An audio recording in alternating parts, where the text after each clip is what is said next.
Hello दोस्तों, आप सभी का स्वागत है आपके अपने परिवार मैथ मस्ती में। मैं हूं आलोक सिंह आतिश और आज के इस वीडियो सेशन में हम लोग बात करने वाले हैं विज्ञान और उसके प्रभाव की। दोस्तों, इससे पीछे के सेशन में हम लोगों ने वैज्ञानिक कारण देखा था, साइंटिफिक रीजन देखा था, जहाँ पे हम लोगों ने देखा था घटना को होने के लिए उसके पीछे कोई ना कोई एक साइंटिफिक रीज़न होता है। लेकिन आज के इस वीडियो सेशन में हम लोग बात करेंगे कि वो साइंटिफिक रीज़न जो हम लोग बात करते हैं वो उस घटना को किस तरह से प्रभावित करता है। जैसे कि हम बात कर लें कि यदि किसी वस्तु का वेग दोगुना कर दिया जाए, जब हम लोग कहते हैं कि वस्तु का वेग दोगुना हो जाता है तो क्या सब हो सकता है।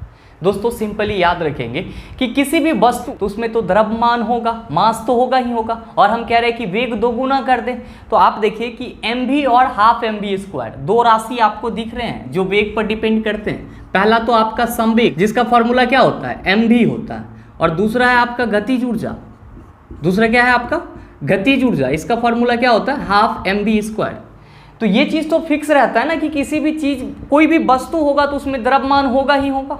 अब उसको जब हम बाह्य बल लगा के खिसकाते हैं तो उसमें वेग आ जाता है। अब आपसे पूछा है कि यदि किसी वस्तु का वेग दोगुना कर दिया जाए तो भैया वेग दोगुना कर देंगे तो संवेग में यहाँ 2 भी हो जाएगा, मतलब संवेग जो है आपका क्या हो जाएगा, दोगुना हो जाएगा, संवेग दोगुना हो जाएगा। अच्छा, ये बताइए गतिज ऊर्जा क्या हो जाएगा, तो आप कहेंगे सर गतिज ऊर्जा 4 गुना हो जाएगा। कैसे 4 गुना हो जाएगा, तो हाफ mv² है भैया यहाँ पे, तो इस mv² को हम ऐसे ना लिख दें 2v², तो आपको ना लग रहा है कि हाफ m4v², यहाँ पे 4v, तो ये आपका क्या है 4। मतलब क्या कि हमने देखा कि यदि वस्तु का वेग दोगुना कर दिया जाए तो संवेग क्या हो जाएगा, दोगुना हो जाएगा, और गतिज ऊर्जा क्या हो जाएगी, 4 गुना हो जाएगा। गतिज ऊर्जा 4 गुना हो जाएगा।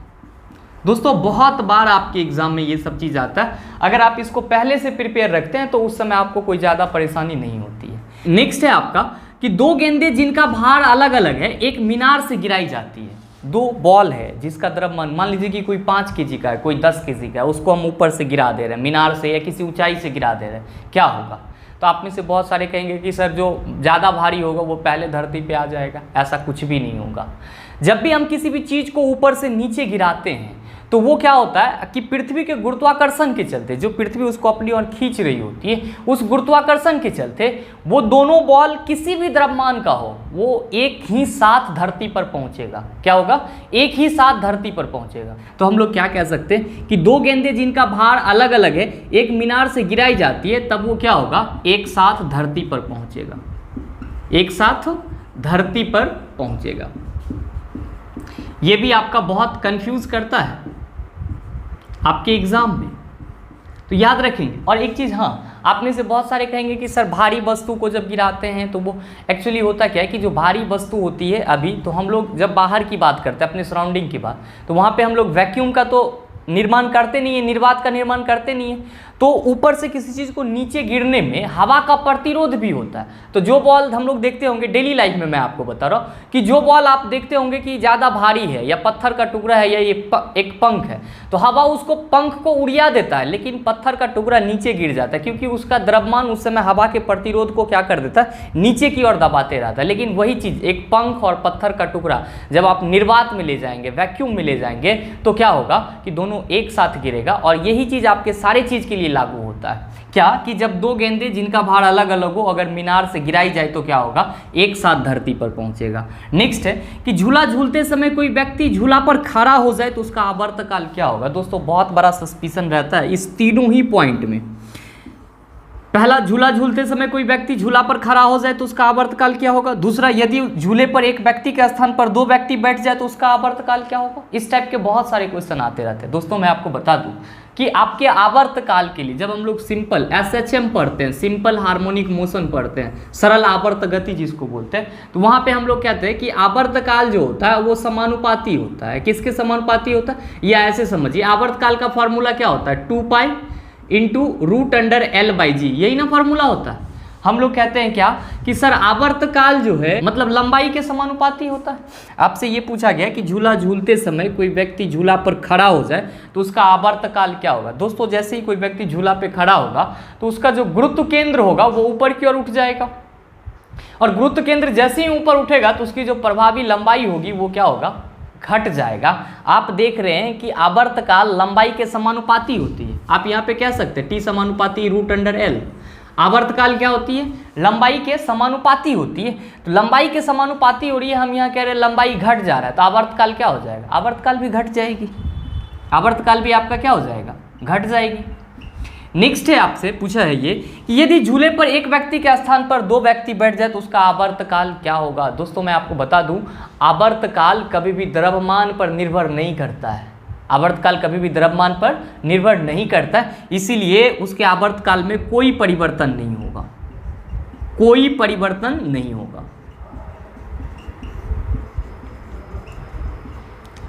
अब है नेक्स्ट कि किसी पेंडुलम की लंबाई दोगुनी करने पर उसका आवर्तकाल क्या हो जाएगा? दोस्तों अभी जस्ट आपने देखा कि आवर्तकाल पेंडुलम के लंबाई के समानुपाती होती है। जैसे कि हमने वहाँ पे जस्ट फार्मूला लिखा अभी कि T√L/G, L आपका पेंडुलम का लंबाई और G गुरुत्वीय त्वरण।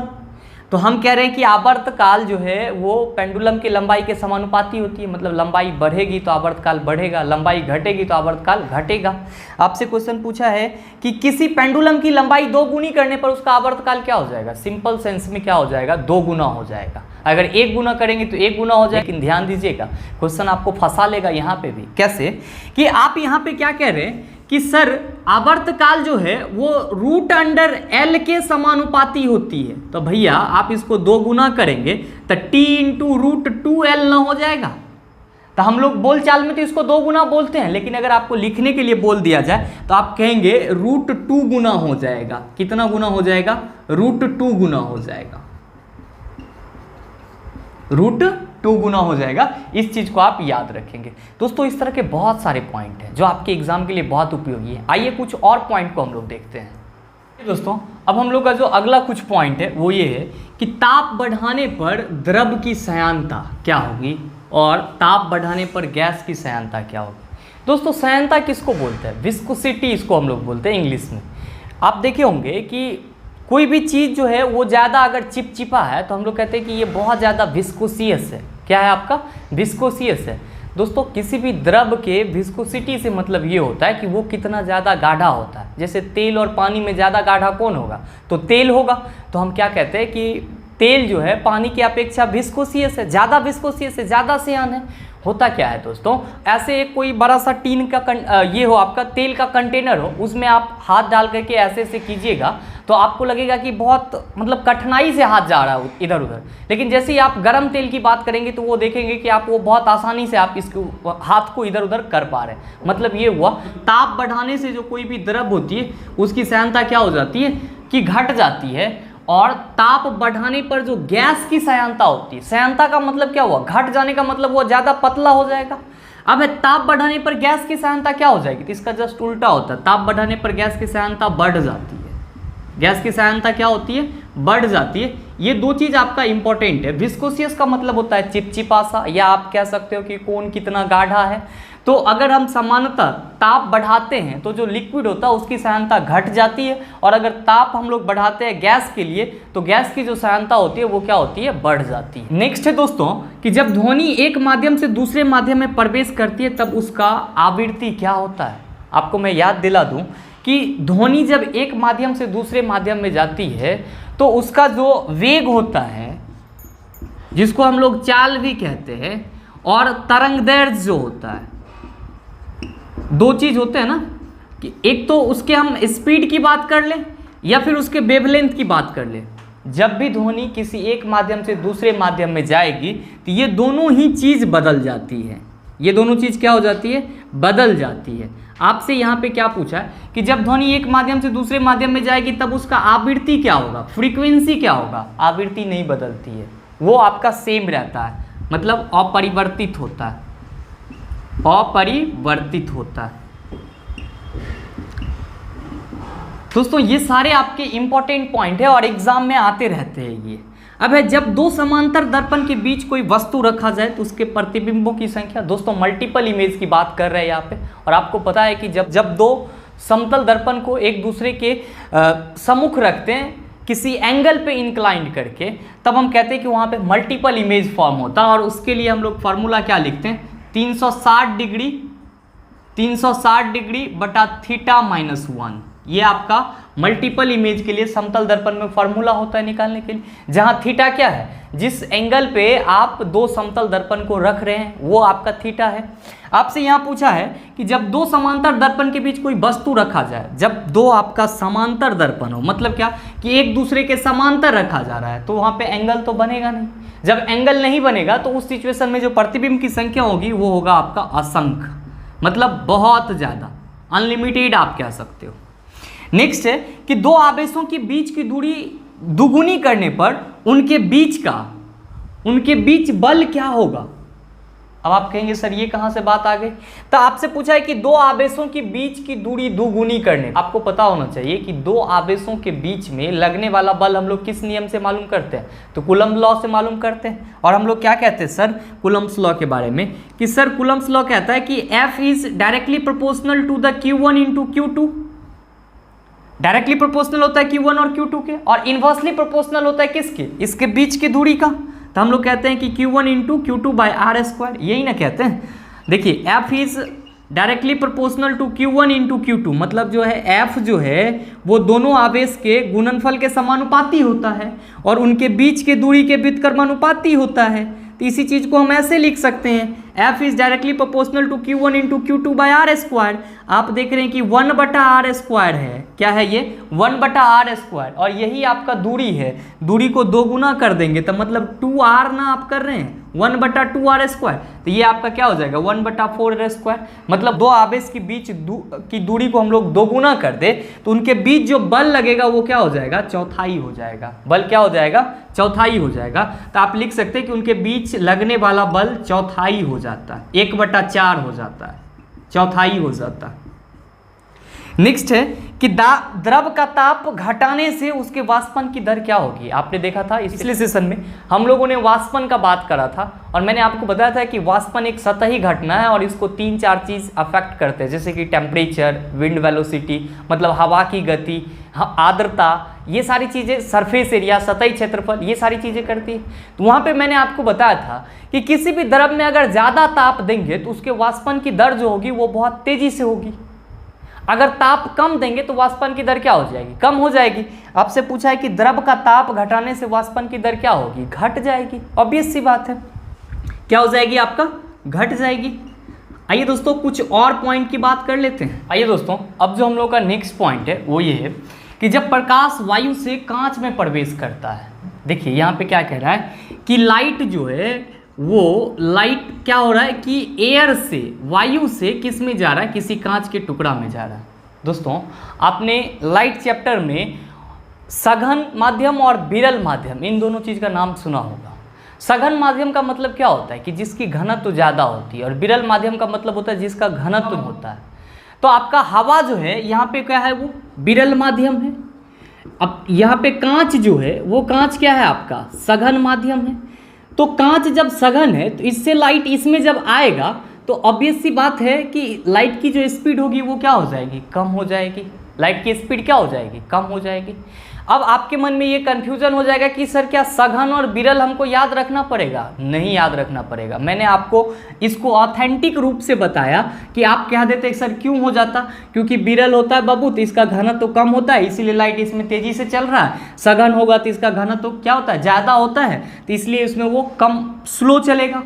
अब आपसे पूछा कि जब प्रकाश वायु से कांच में प्रवेश करता है, या अगर यहीं पे रहता कि जब प्रकाश वायु से किसी अन्य माध्यम में प्रवेश करता है, तो वायु से किसी अन्य माध्यम में प्रवेश करता है तो हमेशा याद रखेंगे कि जब कांच एक माध्यम से दूसरे माध्यम में जाता है तब उसके चाल में परिवर्तन हो जाता है। तो यहाँ पे क्या होगा कि चाल में परिवर्तन हो जाएगा, चाल में परिवर्तन हो जाएगा। क्योंकि यहाँ पे सिर्फ वायु और कांच है तो बहुत आसान है इस चीज़ को समझना।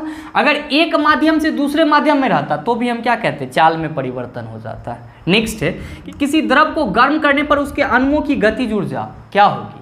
दोस्तों मैं आपको बता दूं कि यहाँ पे सिर्फ लिक्विड की बात कर रहा है, लेकिन आपके पास जो मैटर होते हैं, पदार्थ होते हैं, वो 3 टाइप के, सॉलिड, लिक्विड और गैस। इसको हम लोग फिजिकल बेस पे पॉपुलर जो कैटेगरीज है, सॉलिड, लिक्विड और गैस, ऐसे तो 5 हम लोग अवस्था कहते हैं। बॉस, आइंस्टीन और प्लाज्मा भी हम लोग जोड़ते हैं। तो वो अलग बात होती है, अवस्थाएं अलग बात होती है, लेकिन हम लोग जनरली जो अपने आसपास में देखते हैं तो ठोस, द्रव और गैस 3 तरह के हमको पदार्थ मिलते हैं। और इन तीनों ही पदार्थ जो होते हैं, ये सारे पदार्थ जो होते हैं या दुनिया में जितने भी पदार्थ हैं सब छोटे छोटे कण से मिलके बने होते हैं, और सारे कण अपने सतह पे आपस में घूमते रहते हैं, और वो जो घूमते हैं वो जिगजैग मोशन में घूमते हैं, और घूमने के चलते उसमें पहले से गतिज ऊर्जा रहता है। तो कोई भी पदार्थ हो उसके कणों में गतिज ऊर्जा पहले से रहती है, लेकिन जब हम उसको और ज़्यादा एक्स्ट्रा अमाउंट में हीट देते हैं, गर्म करते हैं, तो उसकी जो कण की गतिज ऊर्जा होती है, उसके जो अणु की गतिज ऊर्जा होती है वो बढ़ जाती है। मतलब आप क्या कह सकते हैं कि किसी द्रव को गर्म करने पर उसके अणुओं की गतिज ऊर्जा क्या हो जाएगी? बढ़ जाएगी। क्या हो जाएगी? बढ़ जाएगी। नेक्स्ट है दोस्तों, पानी में नमक मिलाने पर क्वथनांक एवं हिमांक क्रमशः क्या हो जाएंगे? बहुत ही इंपॉर्टेंट सा क्वेश्चन, बहुत बार आपके एग्जाम में आया हुआ है ये चीज़। अच्छा, आप लोगों ने ये चीज़ पढ़ा होगा कि द्रव में अशुद्धि मिलाने से उसके क्वथनांक पर क्या प्रभाव पड़ता है। आप लोग खट से कह देंगे सर द्रव में अशुद्धि मिलाएंगे तो क्वथनांक बढ़ जाएगा। इस चीज़ को मैंने पीछे के सेशन में आपको बताया भी है। तो दोस्तों होता क्या है कि यहाँ में पानी में नमक मिला रहे थे, यहाँ पे नमक को समझ लीजिए अशुद्धि मिला रहे हैं, या पानी में कोई भी नमक के अलावा और कोई भी चीज़ मिलाएंगे तो उसका जो क्वथनांक होगा वो क्या हो जाएगा? बढ़ जाएगा। क्वथनांक क्या होगा? बढ़ जाएगा। लेकिन ध्यान दीजिएगा, अब आपसे पूछा है कि हिमांक क्या होगा पानी में?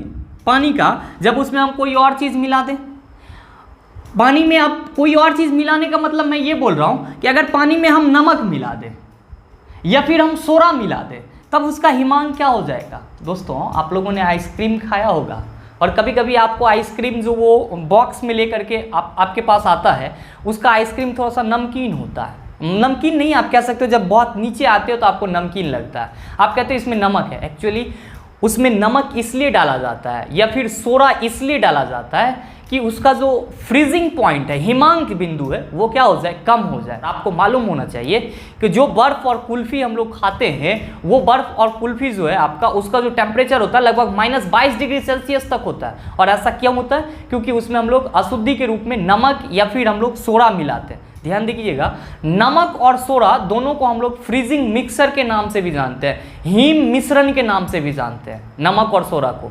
और इसलिए मिलाया जाता है ताकि जो पानी का हिमांक बिंदु है वो और ज़्यादा नीचे चला है, -22 डिग्री सेल्सियस तक चला है, ताकि उसमें जो बर्फ़ वगैरह है वो जल्दी पिघले नहीं। पानी 0 डिग्री सेल्सियस पर आपका क्या हो जाता है? जम जाता है, जबकि बर्फ़ जो है 0 डिग्री सेल्सियस पर क्या हो जाता है? आपका पिघलना शुरू कर देता है। तो ये दोनों आपका रीज़न होता है। तो आप कह सकते हैं कि पानी में नमक मिलाने पर क्वथनांक एवं हिमांक क्या होता है?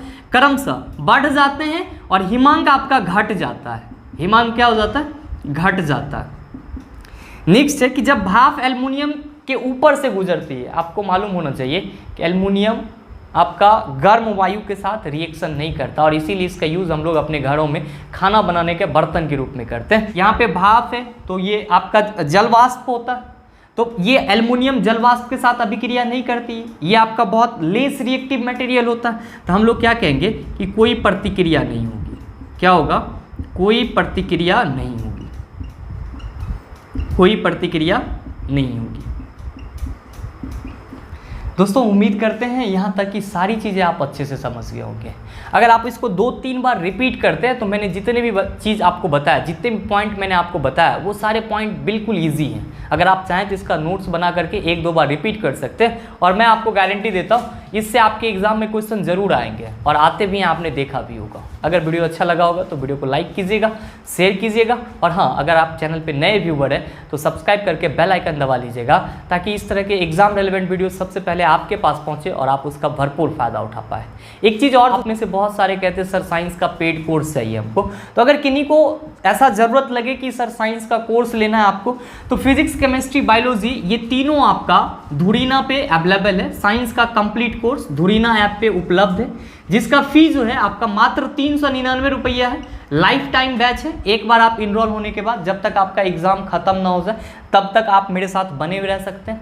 अगर धुरीना ऐप पे आपको कोर्स मिलने में, परचेज करने में किसी भी तरह की कोई भी परेशानी होती है तो आप कॉल कर सकते हैं 62 99 34 0 750।